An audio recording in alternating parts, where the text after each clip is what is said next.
Hola, somos Claudia, Alba, Coba, Marina, Lucía.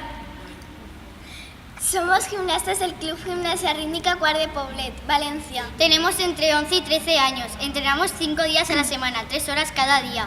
Somos el conjunto infantil. Competimos a nivel nacional en los campeonatos de España.